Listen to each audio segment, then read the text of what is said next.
Assalamualaikum warahmatullahi wabarakatuh. Selamat datang kawan-kawan semuanya di channel Riam Biru. Terima kasih banyak untuk kawan-kawan semua yang sudah berkenan hadir di channel ini. Kali ini ada satu cerita datang dari Mas Agung. Mas Agung itu menceritakan tentang peristiwa horor yang pernah dialaminya sekitar tahun 2009. Jadi pada saat itu Mas Agung ceritanya lagi nanya-nanya pekerjaan sama salah satu kawannya, itu namanya Mas Rahmadi. Mas Agung sendiri tinggal di daerah Jawa Tengah ya, dan kejadian ini juga di Jawa Tengah, tapi tidak menyebutkan daerah spesifiknya itu di mana. Nah, Mas Agung itu nanya-nanya sama si Mas Rahmadi. Ini kawan lama, tempat kerja dulu. Udah sekitar setahun lah Mas Agung sama Mas Rahmadi tadi, atau Mas Rahmat gitu aja ya. Sama Mas Rahmat jarang ketemu. Nah, akhirnya sudah coba iseng-iseng kontak karena Mas Agung juga lagi butuh pekerjaan. Itu nanya-nanya, "Mat, di tempatmu?" Oh ya, pertama nanya, "Kamu sekarang kerja di mana, Mat?" "Oh, aku sekarang kerja di pabrik ini sapu ijuk," katanya. "Oh, pabrik sapu ijuk." Oh iya ya, ceritalah si Mas Rahmat, tapi tidak diceritakan detail sama Mas Agung ya. Cuman dari situ Mas Agung akhirnya iseng, "Mat, ada lowongan gak di situ?" Nah, Mas Rahmat itu, "Wah, Gung, kebetulan," katanya. "Kebetulan, kayaknya sih denger-denger ada," kata si Mas Rahmat. "Soalnya ada satu orang itu mau keluar di tempatku, barangkali nanti ini ada yang kosong." "Kenapa? Kamu lagi nyari kerjaan, Gung?" "Iya, aku lagi nyari kerjaan, apa aja deh sekarang yang bisa aku kerjain." Nah, ini antara Mas Rahmat sama Mas Agung, ini kan beda kota, tapi kotanya tuh bersebelahan. Dari situ ngobrol-ngobrol pun berlanjut. "Ya udah, Gung, mending kesini aja," kata si Mas Rahmat. Ya udah, enaknya kapan ya, Mat ya?" Mas Agungnya nanya, "Enaknya kapan ya, Mat ya?" "Ya udah, kamu senggangnya kapan? Kalau bisa sih minggu-minggu ini, biar soalnya si anak itu yang mau keluar kan minggu-minggu ini, biar nggak keduluan sama orang," katanya. "Oh ya wis lah, aku nanti ke situ besok atau lusa ya, Mat ya." Iya, Mat, tapi aku lupa alamatmu di mana." "Udah, yang penting kamu datang ke sini, nanti kabarin mau di mana gitu. Ketemuannya itu mau di mana, nanti aku jemput ke situ." "Ya wis lah, nanti aku ke situ." Dah. Keesokan paginya enggak ke sana, baru ngobrol sama orang tuanya Mas Agung. Ngobrol kayak gitu, "Pak, Bu, aku itu ada teman namanya Rahmat, tinggal di sana dan dia nawarin pekerjaan," katanya. "Oh ya sudah, ke sana," gitu kata situ. "Kalau kamu memang mau, ambil aja, Gung." "Iya, Pak, rencananya begitu. Kalau nggak hari ini ya besok paling aku pergi, paling aku ke sana." "Ya wis lah, udah ke sana, semoga ini ya kamu betah, didoain dapat restu dari orang tua." Singkat cerita, Mas Agung pun berangkat ke kotanya si Mas Rahmat. Sesampainya di sana, sesampainya di terminal, karena tidak pakai kendaraan sendiri ya. Sesampainya di terminal, si Mas Agung ngontek si Mas Rahmat, dan Mas Rahmat pun gak lama setelah itu datang, jemput dan dibawa ke sebuah rumah di sana. Nah, rumah itu adalah ya rumah yang pada umumnya di kampung-kampung kayak gitu ya. Rumahnya nggak terlalu bagus, tapi nggak terlalu jelek juga. Itu rumah ya boleh dibilang lumayan cukup tua. Nah, si Mas Agung sendiri dibawa ke dalam rumah tersebut sama si Mas Rahmat. Mas Agung kan bertanya-tanya, dulu pernah main ke tempatnya si Mas Rahmat, tapi bukan di sini gitu, rumahnya tuh bukan di. Jadi waktu itu malam, cuman sekali-kalinya main ke tempatnya si Mas Rahmat. Yang gak inget jalannya itu kemana-kemananya, cuman dibonceng-boncengin, dianterin sama si Mas Rahmat tadi. Nah, ini begitu, tapi rumahnya Mas Rahmat inget. Nah, kok rumahnya beda gitu kan. Jadi Mas Agung nanya, "Mat, kok ini rumahnya kayaknya dulu bukan rumah ini," gitu kata si Mas Agung. "Iya, emang bukan ini. Kalau dulu di tempat orang tuaku itu di sana, masih ke sana lagi. Ini sekarang aku nempatin rumah ini," kata si Mas Rahmat. "Oh begitu. Terus kamu sama siapa di sini, Mat?" "Aku cuman sama adekku, cowok juga," kata si Mas Rahmat. "Oh begitu. Ya udah, santai aja kamu di sini, Gung." Iya, Mat. Awalnya ya masuk ke dalam rumah tersebut ya seperti pada umumnya masuk ke dalam rumah yang tua dengan tembok yang tebel ya.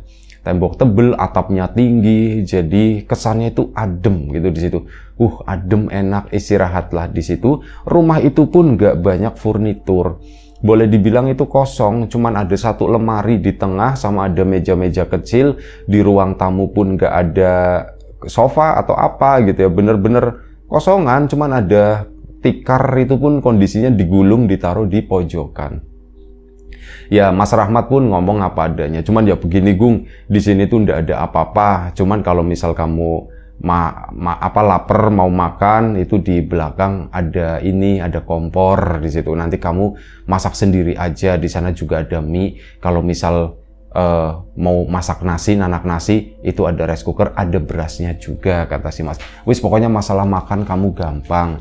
Terus ngobrol-ngobrol lah mereka, si Mas Agung sama Mas Rahmat hari itu ya. Dan Mas Agung sendiri sampai ke sana itu kan udah siang, sekitar jam 2-an. Memang lagi panas-panasnya di luar, masuk ke dalam rumah itu rasanya adem semriwing. Pintu depan dibuka, pintu belakang dibuka. Enak banget. Nah, di bagian belakang sana, ini memang dikelilingi ada pagernya ya, tapi pagernya bukan dari tembok, melainkan dari bambu-bambu semacam itu, dan kondisinya juga ada yang udah miring dan sebagainya lah. Ya mungkin Mas Rahmat sendiri nggak ada waktu buat mengurus itu ya. Nah udah, si Mas Agung pun sama Mas Rahmat pindah ke area belakang. Di situ enak, sejuk gitu, ada pohon kersen, dan di bagian belakang sana itu ada pohon mangga gede, cuman di luar pagar tersebut. Nggak tahu itu areanya siapa. Ngobrol-ngobrol di situ nggak terasa, waktu pun sudah mulai sore, sekitar jam 4. Akhirnya Mas Agung ya mandi, Mas Rahmat juga mandi dan sebagainya. Malam harinya, dari obrolan itu, rencananya besok, hari itu tuh pas kebetulan hari Minggu dan libur. Jadi Mas Rahmat, kalau kemarin misal langsung datang itu kan hari Sabtu, Mas Rahmat sebenarnya masih kerja, tapi memang nggak full setengah hari, cuman sampai sekitar jam 2 atau 3 itu udah pulang. Nah, hari Minggu nggak kerja, jadi Mas Rahmat itu dari pagi udah standby di sana. Nah, hari Senin, besok kan mulai kerja. Rencananya Mas Agung itu mau dibawa ke tempat pekerjaan tersebut. Udah ngomong sama bosnya sebelumnya. Itu adalah sesuatu yang bikin Mas Agung juga tenang. Oh ya wis, bosnya udah tahu, artinya ya kemungkinan aku ditungguin gitu ya untuk ketemu. Nah udah, malam harinya ya Mas Agung, namanya di rumah orang, dan hal ini biasa terjadi juga sama orang-orang tempat baru gitu ya, itu kan susah tidur ya. Mas Rahmat sendiri sekitar jam 10 malam itu udah ngomong, Gung, aku tidur dulu ya katanya, aku udah ngantuk, kita tidur sini aja di ruang tengah atau mau di kamar, kata si itu. Di sini aja, di tengah aja biar enak semriwing, kata si itu kan, kata Mas Agung. Akhirnya digelarlah kasur lantai sederhana begitu ya, dibikinin bikinin kopi dulu gitu ya, Gung, ini barangkali kamu mau ngopi, belum mau tidur atau gimana. Ya udah, si Mas Rahmat si Rahmatnya pun akhirnya tidur. Sementara Mas Agung udah rebahan begini, kopi belum disentuh dan sebagainya. Dia udah rebahan tapi kelap-kelip ngeliatin atap, nggak ada langit-langitnya, ngeliat itu langsung ke genteng. Kok agak-agak serem gitu ya. Terus nengok ke kanan sana, ini ruangan luas banget gitu. Lah udahlah, aku coba tidur. Nah di situ saat Mas Agung merem lebih tepatnya, dia itu mendengar ada suara ringkikan kuda. Awalnya itu Mas Agung mendengar ya ringkikan kuda seperti apa, kikik gitu ya, atau gimana suaranya. Nah di situ Mas Agung, loh kok ada ringkikan kuda? Apa ada yang punya kuda? Perasaan di belakang rumahnya Rahmat ya dibegitukan, atau tetangganya ada yang punya kali ya. Udah, Mas Agung pun berpikirnya positif gitu ya. Udah, dia pun coba untuk tidur, mungkin baru seliepan gitu, baru sebentar banget. Dia itu mendengar kletak-kletok, kayak langkah kaki kuda. Dan suara itu lumayan keras. Ini suara apa sih gitu pikirnya Mas Agung. Pas mata dibuka, terus melek pelan-pelan ke arah belakang. Nah, jadi Mas Agung itu membelakangi ruang tengah. Ini kan tidur memang di ruang tengah, tapi sisi pinggir, ngadepnya ke arah jendela, ke arah tembok. Suara tersebut itu seolah-olah itu kayak di tengah-tengah ruangan itu, kletak-kletok, itu suara apa? Mas Agung pun bangun, ngelirik-lirik begini. Dia sepintas itu melihat ada sesuatu yang tinggi berdiri di sana. Ya itu kayak seekor kuda. Nengok pelan-pelan, loh kok ada kuda di situ? Tapi belum penuh full ya. Kok ada kuda di sana? Nah si Mas Rahmatnya bilang, Gung, udah Gung, gak usah diliatin. Bilang begitu sambil merem begini. Gung, gak usah diliatin, Gung, balik tidur lagi aja. Mat, gitu kan, akhirnya begitu. Udah. Akhirnya Mas Agung diem aja begini kan, diem, kletak. Suara kuda itu pun ke arah belakang sana. Mas Agung gak bisa tidur di sana. Nanya sama Mat, itu apa Mat? Katanya, itu apaan Mat tadi yang lewat Mat? Yang lewat itu, udah tidur aja Gung, tidur aja gitu. Mat, aku penasaran Mat gitu kan. Itu kok kayak kuda Mat. Emang ada kuda di sini Mat? Kudanya bisa masuk Mat? Pintu depan belum ditutup kali Mat. Ya mikirnya begitu Mas Agungnya. Iya itu memang kuda biasa lewat ke sini kata si Mas Rahmat. Mat kok bisa lewat ke sini? Gung, aku udah ngantuk Gung. Iya tapi sebentar kata si Mas Agungnya. Aku penasaran dan aku takut Mat. Gitu bilang begitu kan. Nah begitu bilang takut Mas Rahmatnya pun melek. Kamu mau pindah nggak? Kamu mau di sini? Aku yang di situ katanya. Iya aku yang di situ. Aku yang deket tembok aja kata si Mas Agung. Pindah tempat di sana. Nah pindah tempat Mas Agung tetap nanya. Mat, bentar Mat. Itu apa Mat tadi barusan yang lewat Mat? Itu kuda kata si Mas Rahmat. Itu tuh kuda. Tapi ngomongnya pelan-pelan. Itu kuda. Kuda apa Mat? Kuda yang udah mati kata si Mas Rahmat. Kuda udah mati gimana? Setan maksudnya Mat? Setan kuda Mat? Ya kurang lebih seperti itu kata si Mas Rahmat.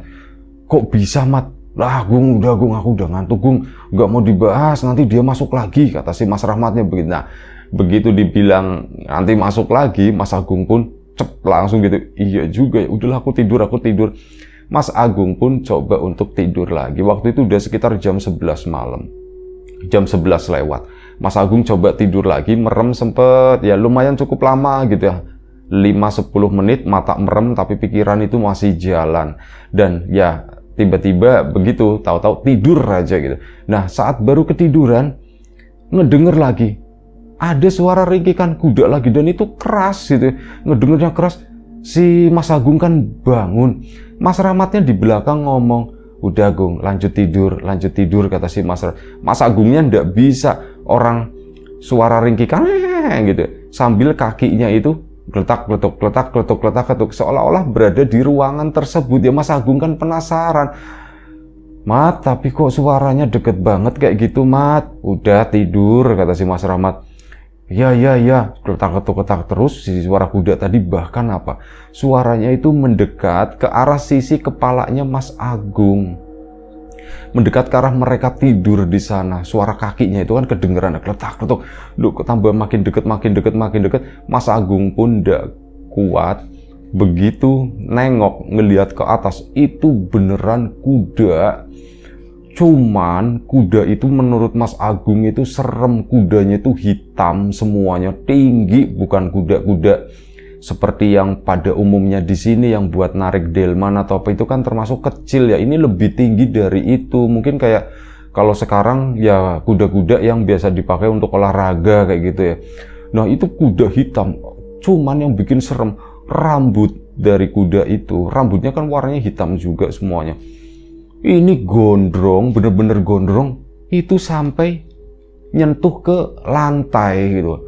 Mas Agung, astagfirullahaladzim, mat, gitu langsung bangun begini-begini, tapi nyadar. Begitu si Mas Agung bangun, sosok kuda tadi udah nggak ada. Si Rahmatnya, Gung, jangan teriak, malu, kata si Mas Rahmat. Mat, itu apa Mat? Udah panik sih Mas Agungnya. Itu kuda, kata si udah diam. Nih, kopi diminum dulu, Air diminum sama Mas Agung gitu kan. Mat, itu apa Mat? Sumpah Mat, serem banget kudanya Mat. Iya, itu kuda. Jadi gimana ceritanya Mat? Ya nanti kalau tak ceritain nanti kamu takut, kata si Mas Rahmat. Ya nggak apa-apa Mat, daripada aku nggak tahu gitu kan. Yang penting aku udah ngelihat kayak gitu. Kalau misal ada apa-apa, udah aku nggak mau ngurusin lagi. Ya sudah, kata si Mas Rahmat. Jadi di belakang rumah tempat yang sore kita duduk itu di depannya sekitar 1 meter itu ada kuburan kuda di sana. Kuburan kuda? Iya itu kuburan kuda. Kudanya siapa Mat? Ya nggak tahu, kuda Mbah Buyutku dulu katanya nguburnya itu di situ. Ngubur di situ, terus kuda yang tadi siapa Mat? Ya itu yang punya Mbah Buyutku, cuman ya dulu rambutnya nggak sepanjang itu. Ini nggak tahu, kalau muncul ya aku juga takut sebenarnya kata si Mas Rahmat, cuman aku kan udah terbiasa. Jadi ya wes katanya begitu kan.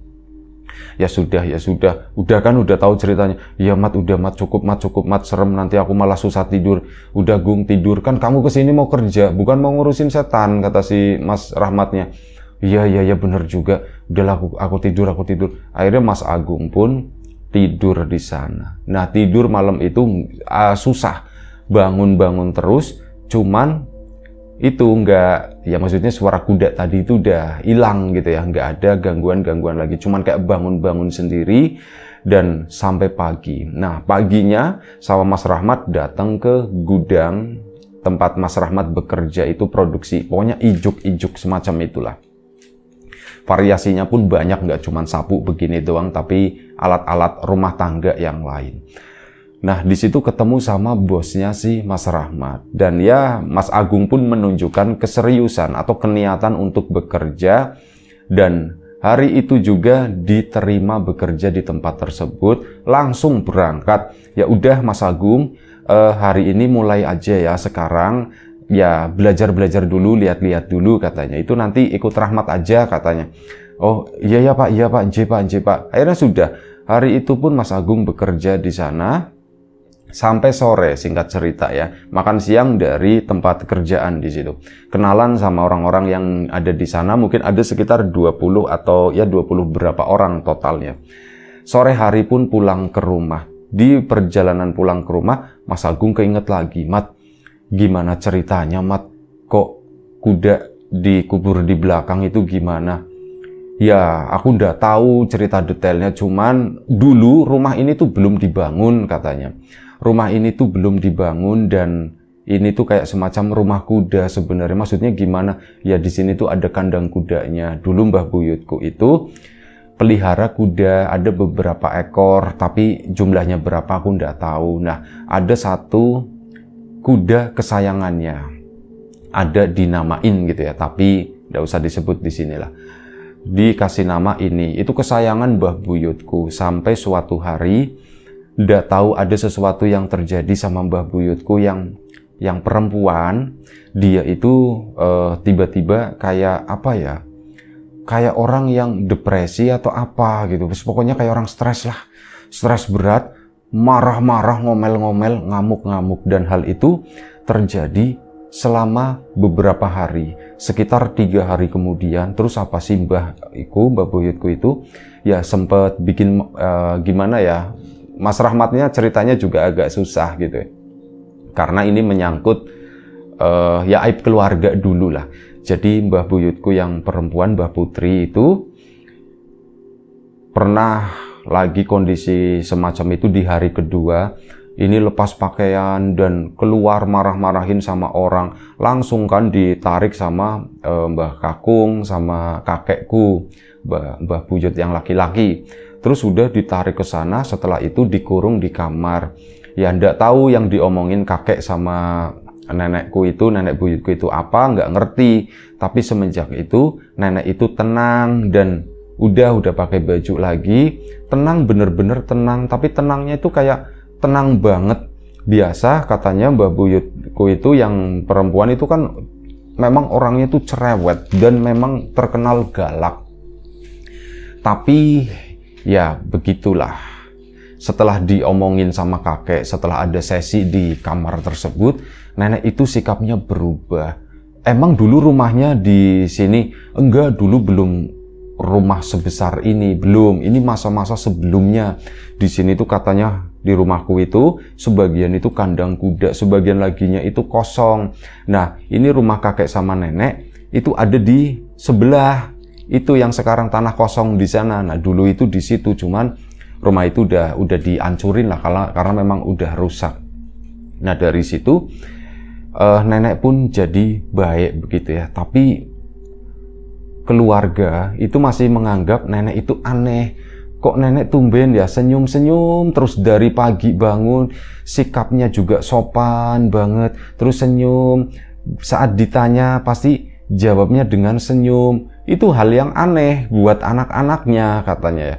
Buat anaknya sama cucunya itu hal yang nggak tahulah, ini kok nggak wajar ya. Simbah kok begitu, kok jadi baik banget tumben, ada apa gitu kan. Nanya sama kakek, udah ndak apa-apa gitu. Udah ndak apa-apa, jawaban kakek itu cuman begitu. Sampai akhirnya di hari ketiga kakek itu kan keluar dari siang hari, memang ngomong sama nenek, sama anak-anaknya, sama cucunya, bapak mau keluar dulu gitu ya, mungkin bapak itu pulang malam. Iya pak. Ngomong sama nenek juga, iya pak, hati-hati ya pak ya, sambil senyum. Kakeknya pun berangkat ke sana, keluar. Nah, malam harinya kakek itu pulang. Begitu pulang, ini melihat nenek ada di belakang kandang kuda. Jadi persis seperti yang kita duduk sore itu. Nah, di kuburan kuda tersebut, nenek itu lagi duduk di sana. Kakek ngelihat, itu lagi ngapain gitu kan. Disamperin sama kakek, nggak masuk ke rumah dulu. Dia langsung ke sana ngelewatin kandang kuda ke belakangnya. Kamu lagi ngapain di sini? Begitu mendekat, kakek itu kaget. Karena apa? Nenek itu berlumuran darah.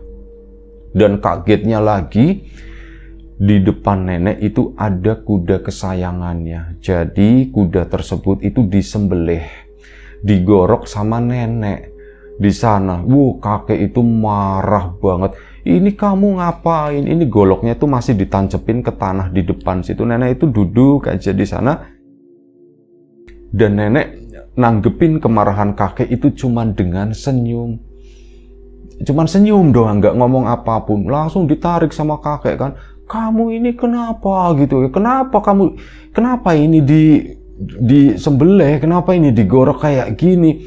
Nenek pun nggak menjawab. Bahkan saat ditarik dengan kasar sama kakek, nenek itu ketawa gitu kan. Kakek kan tambah marah. Akhirnya dimasukin kamar mandi. Pakai narik sumur dulu, dikebyur gitu ya. Karena banyak darah, itu badannya itu, bajunya itu darah semua, disiram di mandi. Nah, ini anak-anaknya, cucunya kan pada bangun semua menyaksikan hal tersebut. Udah, nenek pun disuruh masuk, ini ganti baju dan sebagainya gitu. Akhirnya sudah, kakek pun lanjut ngurusin kudanya. Dan kuda tersebut itu dikubur di sana, di tempat tersebut. Malam itu digali sama kakek sendirian. Anak-anaknya itu mau bantuin, "Nggak usah, kamu itu aja, jagain ibu gitu." Nenek maksudnya. Itu akhirnya mereka pun pada ngejagain neneknya. Ini si kakek di sana malam-malam itu sampai nggak tahulah jam berapa menjelang pagi baru selesai ngos-ngosan. Kakek pun masuk bawa cangkulnya. Cangkulnya itu dibawa masuk ke dalam rumah, ke dalam kamar di sana, ke kamar nenek ya. Dan ada sesuatu yang terjadi di sana. Ada bunyi cerak cerok. Ini mohon maaf ya, sadis soalnya. Dan ini anak-anaknya pun kaget. Jadi ternyata ada sebuah insiden di sana. Ya, nenek itu sudah meninggal intinya ya. Nggak mau secara detail, nggak usah ya. Tapi kawan-kawan menangkap maksudnya. Nenek meninggal dan kakek pun meninggal. Dua-duanya itu meninggal dengan tragis, penuh luka dan sebagainya. Dan ini keluarga kan bingung, ini gimana nih. Sampai akhirnya sudah malam itu, menjelang pagi itu menjadi ya pagi yang cukup bikin trauma gitu ya. Dan pagi harinya keluarga pun memutuskan, dulu memang ada kuburan di sini, tapi posisinya itu jauh dan repot dan sebagainya. Plus denger omongan kakek, katanya ada yang pernah dikasih kayak semacam wasiat atau apa gitu. Pernah dikasih omongan, katanya kakekmu kalau misal meninggal itu pengen dikuburnya tuh di sini. Ya akhirnya keluarga pun nurutin hal tersebut ya, tanpa bertanya-tanya panjang. Pihak keluarga pun menguburkan kakek sama nenek di samping kuda tersebut di sana. Jadi di samping kuda itu ada kuburan manusia juga. Itu kakek sama nenekku Mas Agung ya tambah takut diceritain begitu. Mat, kok serem banget, Mat? Ya memang begitu kejadiannya. Cuman aku ya ini diceritain turun temurun. Itu jauh lah ke belakangku ke sana. Aku juga enggak tahu, dan itu memang divalidasi sama ya tetangga-tetangganya Mas Rahmat yang tua-tua begitu. Memang pernah terjadi semacam itu dalam satu malam, 3 nyawa itu melayang, 1 ekor kuda sama ya sepasang suami istri, kakek neneknya Mas Rahmat, dikuburkan di belakang sana. Mas Agung ini sore kan pulang ya, jalan kaki pulangnya. Karena memang nggak terlalu jauh tempat kerja tersebut. Terus ngobrolin masalah itu tadi, dan yang namanya aku kok serem ya gitu ya, aku kok serem beneran. Mat, serem ya Mat ya, tapi Mas Agung nggak ada pilihan. Aku mau tinggal di mana? Ini baru hari pertama aku kerja. Ya aku nggak ada tempat tinggal lagi. Kalau memang aku udah punya uang sih, aku lebih milih nyari kosan atau apa daripada tinggal di rumahnya Rahmat. Mas Rahmat pun ternyata mengerti pikirannya Mas Agung. Ya begitu Gung, kurang lebih seperti itu ceritanya. Dan ya aku sendiri awal-awal tinggal di sana juga takut, tapi belakangan ya udah terbiasa. Itu cuman begitu-begitu doang katanya. Mereka tuh nggak gigit, nggak ngapa-ngapain katanya, kata si itu ya. Oh ya sudah, ya itu lumayan cukup menguatkan Mas Agung. Tapi yang namanya ngeri ya kerasa banget, makin kerasa. Mau masuk udah deket ke rumah tersebut pun bayangin, jereng, rumah ini nggak ada kandang kuda. Ada kuda hitam di sana, ada beberapa ekor gitu ya. Terus kakeknya si itu langsung kayak kebayang di sana. Apalagi ngebayangin malam itu kayak gimana gitu ya. Lah sudahlah, aku nggak mau mikirin hal tersebut. Mau mandi sore itu minta ditemenin Mas Rahmat. Mat, ya aku kan masih trauma Mat, dengan bahasa seperti itu. Trauma apaan? Trauma tadi malam. Aku mau mandi, temenin ya Mat ya katanya. Lah kamu gitu, kayak gitu aja minta ditemenin. Wah tolong lama, tolong ya. Tapi jangan lama-lama katanya, kata si Mas Rahmat. Iya, mandi. Soalnya kamar mandinya kan di belakang, itu deket sama berarti lokasi kuburan kuda yang nggak ada tandanya sama sekali. Nah sudah, mandi pun selesai. Malam hari pun tiba. Makin mencekam. Kemarin masih mendingan. Mas Agung itu nggak tahu cerita masa lalu yang kelam yang terjadi di rumah tersebut. Nah setelah tahu begitu kan rasanya pemikirannya itu beda. Gak berani nengok ke belakang. Maunya itu Mat, kita di depan aja yuk Mat katanya. Di depan di mana? Di teras. Ya udah yuk di teras yuk. Akhirnya di teras lah. Sambil apa? Jalan-jalan keluar. Sampai kurang lebih sekitar jam 8 malam. Mereka pun balik lagi ke rumah. Saat di luar Mas Agung itu rasanya seneng ya. Bukan kampung sendiri, jalan-jalan di sana, kenalan sama beberapa temannya Rahmat, mampir di teman pekerjaan juga gitu ya. Tapi nggak sampai malam, sekitar jam 8, Mas Rahmat itu, Gung pulang yuk Gung. Aku udah mulai ngantuk gitu. Mat, baru jam 8 katanya. Aku biasa tidur sore, kata si Mas Rahmat. Oh gitu ya. Akhirnya mereka pun pulang, ketemu sama rumah itu lagi. Aduh, di sini lagi gitu ya. Nanti malam gimana ya? Nanti malam gimana? Semoga nggak terjadi apapun. Nah, duduklah mereka di teras sebentar. Ada salah satu tetangganya Mas Rahmat itu datang ke sana. Ya kenalan sama Mas Agung gitu, ada teman dan sebagainya. Udah lapor RT dan sebagainya itu udah dilakukan. Nah itu ada satu tetangganya. Nah tetangganya itu lucu banget, ngocol banget. Sampai akhirnya apa? Mas Rahmat sendiri itu ketawa terus, Mas Agung juga sama.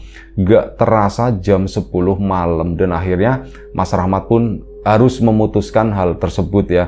Udah yuk kita mau tidur, besok kerja kata si Mas Rahmat. Ya makasih ya Mat ya, makasih udah dibikinin minum waktu itu. Akhirnya si orang tadi pun pulang. Ya lagi-lagi aduh masuk rumah ini. Cuman waktu itu karena habis ketawa, habis bahagia, perasaan takut itu sedikit hilang. Mas Agung pun mau pipis dulu. Mat, anterin ke belakang Mat katanya. Lah anterin ke belakang ya, Mat tolonglah Mat ini kan malam. Ya akhirnya dianterin sama Mas Rahmat sekalian dan mereka pun siap-siap untuk tidur. Udah rebah-rebahan di sana, Mas Agung udah rebahan, Mas Rahmat itu masih duduk nyender. Dia itu buka TTS, ngisi-ngisi tetes. Mat katanya ngantuk. Iya bentar lagi kata si Mas Rahmat. Ini tanggung soalnya udah seminggu ini belum selesai satu buku ini katanya. Ya Mas Agung sendiri nggak pernah main TTS. Jadi dia nggak mengerti betapa susahnya gitu ya, betapa menyebalkannya ngisi TTS tersebut. Nah udah sampai malam hari. Si Mas Rahmat pun udah ditaruh bukunya, dia itu mulai rebahan di sana. Mas Agung tidur deket sama tembok. Mas Rahmat baru naruh kepala, dia itu udah suaranya udah beda, nafasnya udah ngas. Lah ini udah tidur. Mas Agung nengokin ke belakang, udah tidur, aku belum tidur. Kelap kelip. Mungkin sekitar jam 11 malam Mas Agung itu baru tidur. Akhirnya beneran dia itu tidur ya. Dia tuh sempat gak ingat apapun karena tidur itu tadi. Cuman dalam tidurnya dia itu mimpi. Dia mimpi mendengar ada suara ringkikan kuda. Dan seketika itu Mas Agung itu bangun, bener-bener bangun, melek, nengok, ngelihat ada Mas Rahmat masih tidur di sana, dan dia itu mendengar ringkikan kuda, beneran ringkikan kuda, dan dia itu sendiri, Mat, bangun Mat. Lagi bangunin Mas Rahmat, kuda itu keburu masuk itu dari ruang tamu ke ruang tengah, tongol kepalanya dengan rambutnya yang panjang sampai ke tanah itu, ngegantung sedikit sih ya. Nah, lewat ke situ si Mas Agung itu cuma diem, cuma gemeter, bener-bener retek gitu ya, nggak bisa digerakin badan itu susah, cuman dorong Rahmat begini doang, mau bilang Mat bangun, itu susah banget. Nah si kuda itu lewat ke sana, matanya tuh ngeliat ke arah si ini, ke arahnya Mas Agung ya. Mas Agung ya tambah takut gitu kan, dek ya, semuanya kayak orang ketakutan kayak gimana. Nah setelah itu lewat ada kakek nenek, ada dua sosok sepasang kakek sama nenek dari arah belakang. Mereka itu ketemu di tengah di situ. Cuman yang bikin serem lagi itu apa?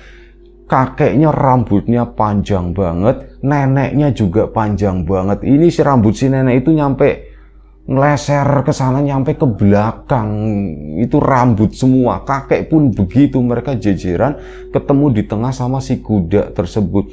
Mereka tuh cuma ngeliatin begini, terus apa? Tiga-tiganya itu pada nengok ke arahnya Mas Agung. Nah di situ dia pun full teriak gitu, Mat, bangun.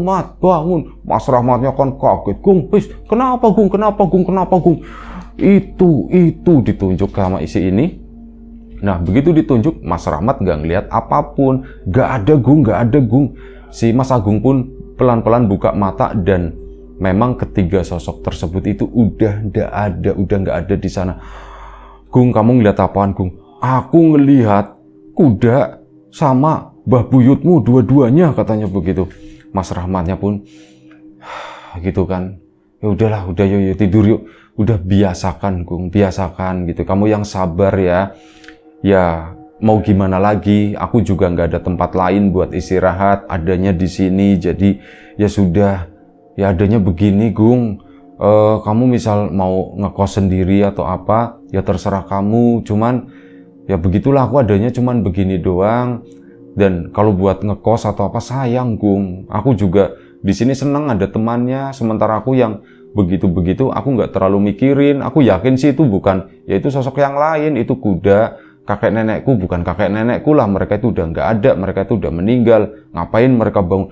Iya, rambutnya panjang banget. Dan saat ngomong rambut panjang banget ini, si Mas Agung kan tidur di ruang tengah. Nah di depannya itu ada kamar itu kan pintunya pintu dua begini, itu dibuka lebar. Kamar itu pun cuman pakai lampu bolam yang remang-remang di situ. Itu rambutnya panjang banget. Tiba-tiba Mas Agung nggak sengaja itu nengok ke sebelah kanan, ke dalam kamar tersebut. Mereka berdua itu lagi berdiri di sana. Itu benar-benar berdiri ngeliatin si Mas Agung. Ya rambutnya kayak gitu panjang banget. Di situ, Mat. Mas Rahmat nengok ke sana, Mas Agung balik nengok ke situ. Sosok mereka pun udah nggak ada lagi. Mat, sumpah mat, aku udah beneran, aku takut. Ini jantungku udah mau lepas, katanya jantungku udah mau lepas. Dan aku kebelet pipis Mat, aku kebelet pipis. Ya udah, ya tak anterin. Mat tungguin katanya. Iya tak tungguin. Mas Agung pun ke belakang, Mat buruan. Akhirnya ke belakang ke sana, pipislah Mas Agung. Saat keluar dari kamar mandi mau masuk ke ruangan utama, itu harus melihat area sekitar di belakang rumah di sana, di mana sore itu mereka duduk-duduk, termasuk lokasi di mana kuda sama kakek neneknya si Mas Agung dikuburkan di situ. Mas Agung pun sempat nengok iseng-iseng ke sana gitu ya. Di situ Mas Agung itu melihat lagi si sosok kakek sama nenek itu lagi jongkok dua-duanya, sementara si kudanya itu berdiri, dan mereka itu ngelihat ke arahnya Mas Agung semuanya. Langsung lari lagi, bener-bener diteror, balik lagi ke tempat semula, langsung gerubuk, ambil sarung tutup. Mat, kamu tidur deket aku, Mat, kamu jangan tidur duluan sebelum aku tidur, kata si itu Mas Agung udah bener-bener berada di puncaknya gitu, udah ketakutan banget. Dan sampai akhirnya Mas Agung bisa tidur, ya tidur sejenak begitu ya, sejam 2 jam, dan Mas Agung itu ngerasa saat lagi tidur dia terbangun gara-gara ada sesuatu yang geli-geli gitu ya, ada sesuatu yang merambat gitu kan. Ini apa sih, ada yang merambat di sini di tangannya Mas Agung. Tadi tidur pakai sarung, cuman karena dia udah nggak sadar kebuka sendiri gitu ya. Nah ini di tangan ada yang merambat, ada yang nempel, geli-geli. Mas Agung kan melek begini, loh kok gelap gitu kan. Pas digelap, loh kok jalan ini apa? Dibeginiin, Mas Agung baru nyadar ternyata itu rambut. Langsung nyari kan sumber rambutnya di mana. Ternyata itu adalah rambutnya si nenek.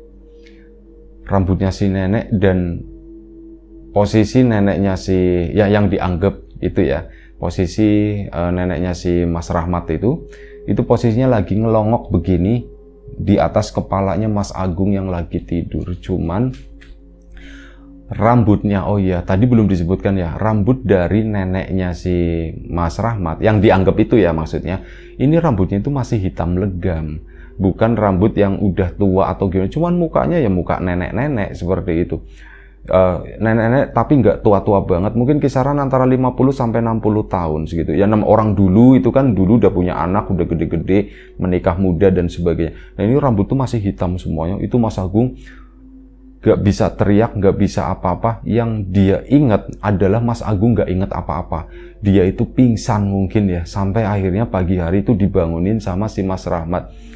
Gung, bangun, Gung, bangun. Loh, Mas Agung bangun waktu itu. Loh, Gung, hidungmu kenapa hidungmu? Mas Agung itu mimisan. Nggak tahu apa yang terjadi malam itu, entah kepentok mungkin ya saat lagi pingsan atau gimana. Tapi begitu bangun itu ada jelewer, ada darahnya di situ. Wah, Gung, kamu mimisan, Gung. Langsung kan dielap begini. Mas Agung pun cerita sama si Mas Rahmat, Mat. Sumpah, Mat, semalam aku ininya parah banget, Mat. Pas aku udah tidur ini yang terakhir ya, Mat ya, itu aku ngelihat begini-begini. Mas Rahmat pun cuma nunduk begini ya, begini doang, dan sepertinya Mas Rahmat itu kayak udah nyerah gitu ya.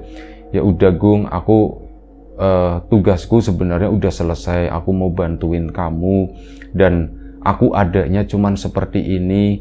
Terserah kamu aja, Gung. Di situ pun Mas Agung, iya juga ya, Mat ya. Aku kalau misalkan nggak tinggal di tempatmu ini, aku tinggal di mana ya, Mat ya? Ngekos aku juga uang pas-pasan, nggak ada buat biaya semacam itu.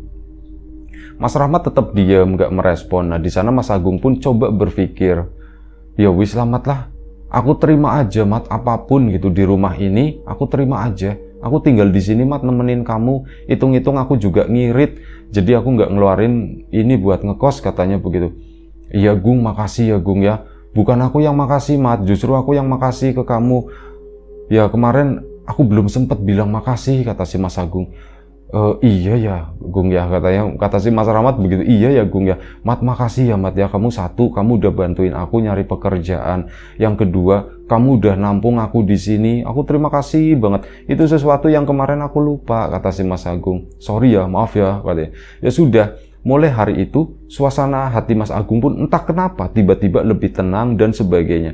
Pagi itu berangkat ke tempat pekerjaan. Cerita itu nggak dibuka ke orang-orang yang ada di sana. Ini pesannya Mas Rahmat, udah jangan diceritain ya, soalnya ini menyangkut keluargaku dan mereka sebenarnya juga tahu semua dengan apa yang terjadi. Ya sudah, Mas Agung pun diem aja. Nah sore harinya pulang, entah kenapa ada sesuatu yang berbeda di Mas Agung. Dia ngelihat rumahnya Mas Rahmat, Mas Ramadi itu kok jadi seneng gitu ya. Ih, rumahnya enak ya, teduh, adem gitu. Masuk pun rasanya adem, dan mulai malam itu Mas Agung itu udah bener-bener gak digangguin sedikit pun. Sampai ya awal-awal masih takut ya, tapi dilawan. Udahlah, kalau misal aku ketemu ya tak anggap itu kakek neneknya Rahmat. Udah selesai. Dan memang gak ketemu, gak ada suara ringkikan kuda, gak ada sepasang kakek nenek rambut panjang tersebut. Itu benar-benar hilang semua. Sampai kurang lebih sekitar 1 minggu tinggal di sana. Setelah itu ya, seminggu setelahnya, ya Mas Agung udah netral, udah biasa aja, mau ke belakang sendiri, kadang juga duduk di belakang sana. Ya berusaha kayak ngobrol sama kakek neneknya si Mas Rahmadi. Tapi nggak ada sesuatu apapun yang terjadi lagi. Sampai kurang lebih Mas Agung tinggal di rumahnya Mas Rahmadi itu hampir 1,5 tahun. Tinggal di sana. Mas Rahmat juga bilang, udahlah, ngapain nyari kosan, lagian di kampung begini nyari kosan itu susah, udah di sini aja. Akhirnya ya sudah, selama 1,5 tahun tinggal di sana, dan akhirnya Mas Agung memutuskan untuk balik kampung. Ya sesekali pulang kampung ya, tapi maksudnya balik kampung keluar dari pekerjaan tersebut karena Mas Agung mendapat pekerjaan baru di kampungnya sendiri. Itu aja satu cerita dari Mas Agung. Terima kasih banyak Mas Agung ceritanya. Kawan-kawan di rumah juga terima kasih banyak atas support dan dukungannya apapun itu. Kawan-kawan subscriber, kawan-kawan membership, kawan-kawan yang udah kasih support dalam bentuk super thanks ke Riam Biru, kawan-kawan yang udah ngasih like, udah nge-share ke yang lainnya, juga kawan-kawan yang udah ninggalin komentar, terima kasih banyak. Semoga semua kebaikan-kebaikan itu nanti dikembalikan lagi ke kawan-kawan semua menjadi sesuatu yang lebih besar, sesuatu yang lebih berarti, sesuatu yang lebih bermanfaat lagi nantinya. Doa terbaik dari kami untuk kawan-kawan semua, semoga selalu diberi kemudahan dalam hal apapun, termasuk kemudahan dalam hal rizki, yang sakit segera diberi kesembuhan, yang sehat tetap dijaga kesehatannya. Sampai jumpa di episode selanjutnya. Riam Biru, jaga kesehatan kawan-kawan semuanya. Assalamualaikum warahmatullahi wabarakatuh.